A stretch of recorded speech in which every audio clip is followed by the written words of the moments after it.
The kitchen at Verona's bistro was loud with the clatter of pans and the hiss of steam, and in the middle of it all stood Samuel, 71 years old, bent over the sink, his hands red and wrinkled from decades of hot water. He didn't notice the private party gathering in the dining room that night, the kind of guests who wore watches worth more than his yearly wage. He just kept washing, plate after plate, the way he had for 32 years. Then the swinging door burst open, and the restaurant's manager, a sharp young man named Derek, stormed in with his face flushed red with anger. "Samuel," Derek snapped, loud enough for the whole kitchen to freeze, "what is this?" He held up a wine glass, turning it under the light to show a faint smudge near the rim. "Do you know who is sitting in that dining room right now? Do you have any idea?" Derek's voice climbed higher with every word. "I have investors out there, important people, and you can't even wash a glass properly." Samuel wiped his hands on his apron, calm despite the sudden storm.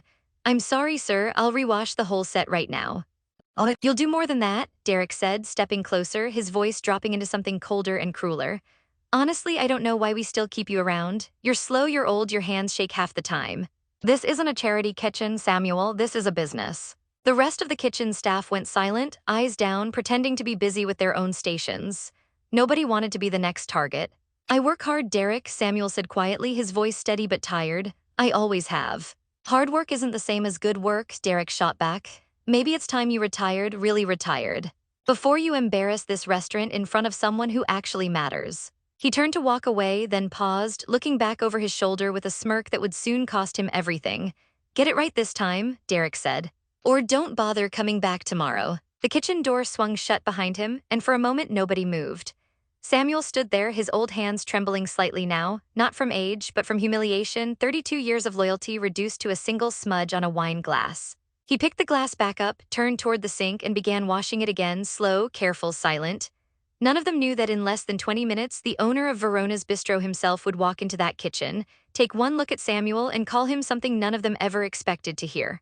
He would call him mentor. Samuel had started at Verona's bistro back when it was nothing more than a small, struggling family restaurant on the edge of downtown. Back when the original owner, a stubborn Italian immigrant named Antonio Ricci, was still alive and running the place with his own two hands. Samuel had been hired as a dishwasher then too, a young man in his late 30s who needed steady work after losing his job at a factory that shut down without warning. Nobody remembered this now, but in those early years, Verona's bistro had nearly failed. Twice. The first time, a fire in the kitchen had destroyed half the equipment, and Antonio hadn't had the money to reopen.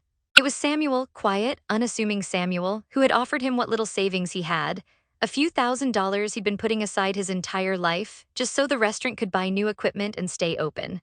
"I'll pay you back, Samuel," Antonio had told him, gripping his hands so tightly it hurt.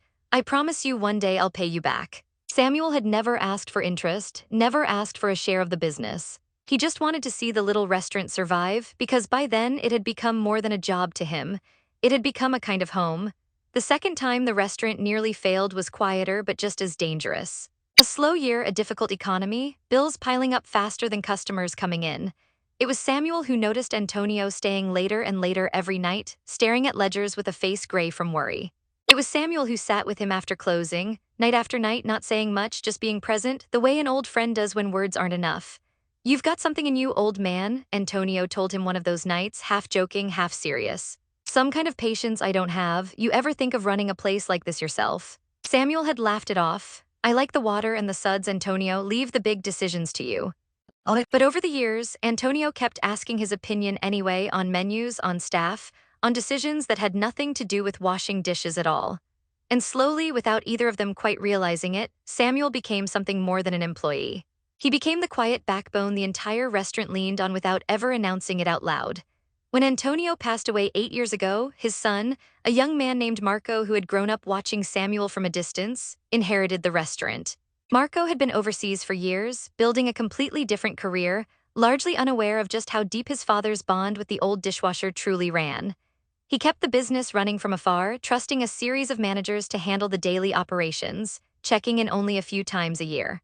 Derek was the newest of those managers, hired only 8 months ago, sharp, ambitious, and utterly convinced that respect was something you demanded, not something you gave. He had never once asked about the restaurant's history. Never once wondered why an old dishwasher in his 70s still worked there when most men his age had long since retired. He had no idea that the old man he'd just humiliated in front of the entire kitchen staff was the very reason Verona's bistro still existed at all. And tonight of all nights, Marco Rixai himself had come home. Marco had flown in quietly that afternoon, unannounced, wanting to check on the restaurant his father had built and see how it had grown under new management.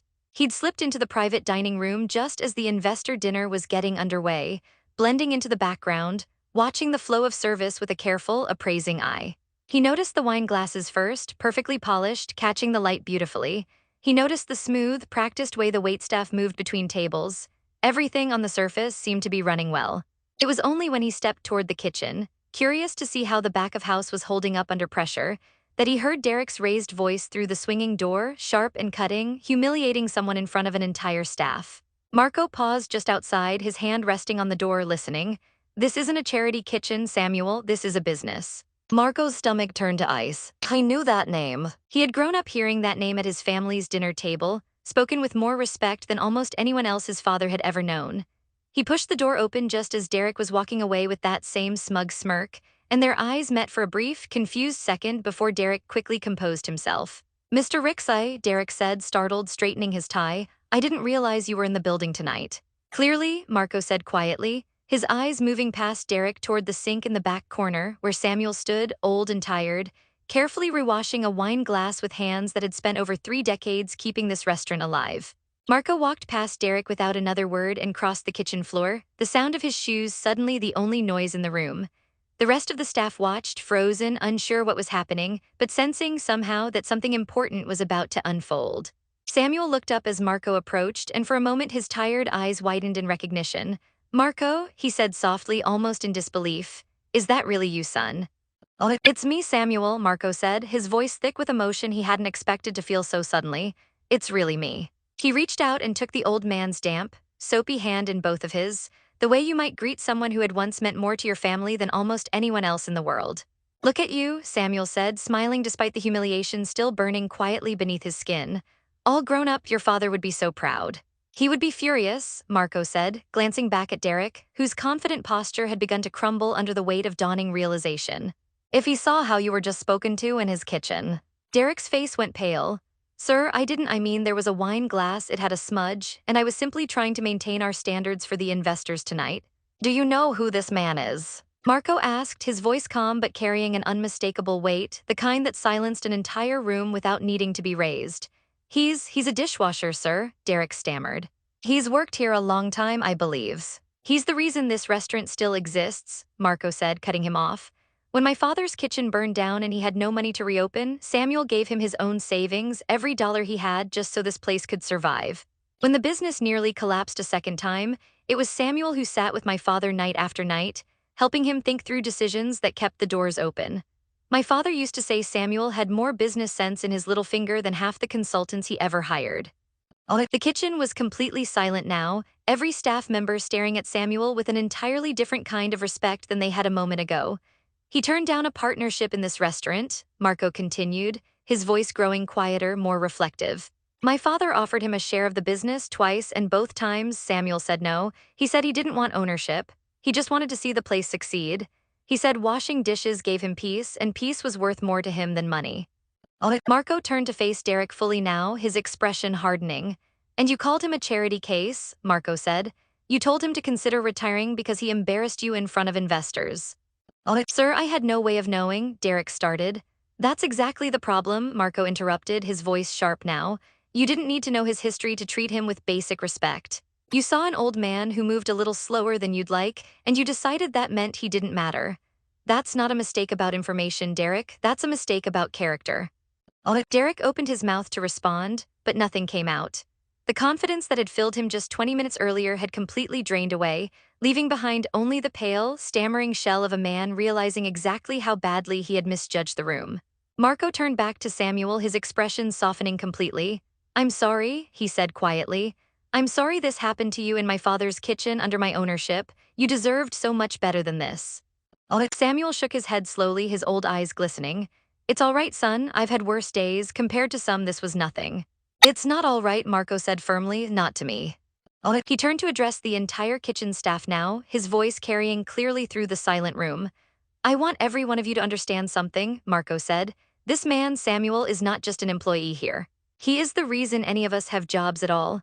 My father used to call him his mentor, even though Samuel never once asked to be called anything but the dishwasher. He taught my father patience. He taught him how to weather hard times without losing himself. Everything you see in this restaurant, the reputation, the loyalty of our regular customers, the legacy my father built, all of it exists because a quiet man at that sink believed in this place when almost no one else did. He looked back at Samuel with a warmth that filled the room. "You are not just staff here, Samuel," Marco said. "You never were, you are family, and it's long overdue that everyone here understood that." Samuel wiped his eyes with the back of his sleeve, overwhelmed. 32 years of quiet dedication, finally being spoken aloud in front of the very people who had, until moments ago, simply overlooked him. Marco turned back to Derek one final time. "Effective immediately, you're relieved of your position here," he said. "Not because of one smudged glass, because of what your reaction to it revealed about how you see people who you believe hold less power than you. That is not the kind of manager this restaurant needs, and it is certainly not the kind of person my father would have wanted running his kitchen." Derek's shoulders slumped, all his earlier arrogance gone completely. "Mr. Rixai, please, I need this job." "Then I hope this teaches you something," Marco said, not unkindly but with absolute finality. "Respect isn't something you give based on someone's title or how important you think they are to your night. It's something you give because it's the right thing to do every single time to every single person." Derek untied his apron in stunned silence, the same slow, humiliated motion Samuel had endured just minutes earlier, and walked out through the kitchen door without another word. The following weeks brought quiet but meaningful changes to Verona's bistro.